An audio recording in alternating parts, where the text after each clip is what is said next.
The Witch of Booger Hole. In the story, the witch woman is simply called Grandma. It was back about the beginning of the century that Grandma lived at a place called Booger Hole on Big Otter Creek. Grandma had a mare that she called Old Fanny. One day, a young fellow named Andrew came to Grandma and said, "I'd like to borrow your mare to do a little plowing." Grandma said, "All right, Andrew, you can use her if you don't work her too hard, and be sure to feed her well." Well, after 3 days, Andrew fetched Old Fanny back, and when Grandma looked at her, she said, "Andrew, you've ruined my mare.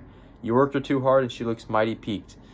Now, Andrew, I'm gonna ride you every night till you're just as peaked as Old Fanny." Well, some folks around said that Grandma was a witch and that she could do strange things. I don't think Grandma ever witched anyone, but then she might have done it.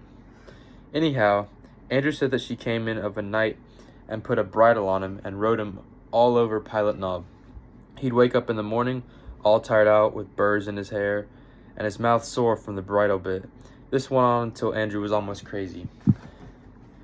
Grandma lived in a little log house that had been used at one time as a schoolhouse.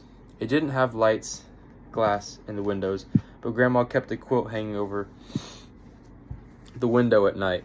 One night, someone raised the quilt and shot poor old Grandma as she was a-settin' in a chair.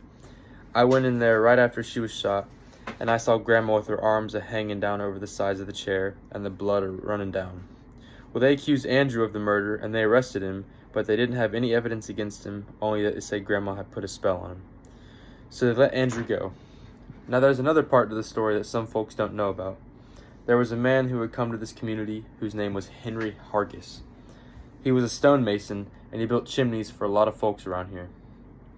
People said he kept money around him all the time, for a lot of folks didn't trust the banks to keep their money. Henry Hargis disappeared, and nobody seemed to know what had become of him, though a lot of folks thought there had been foul play somewhere.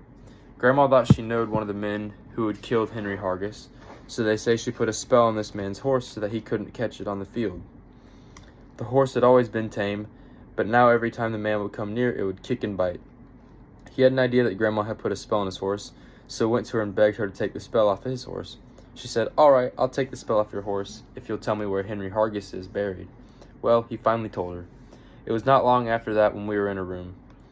There was my grandma and some other women, and I was there with my little baby. I had been married the year before to Grandma's grandson, and I was holding my little baby in my arms. Grandma said, "I could light my pipe." She always smoked a clay pipe. "And before it goes out, I could take you to where Henry Hargis is buried." I tried to get Grandma to keep still, but these women had already heard her. Well, it was not long after that when they shot poor old Grandma. And I always did believe that these women told their husbands that Grandma knew too much, and that's why they killed her.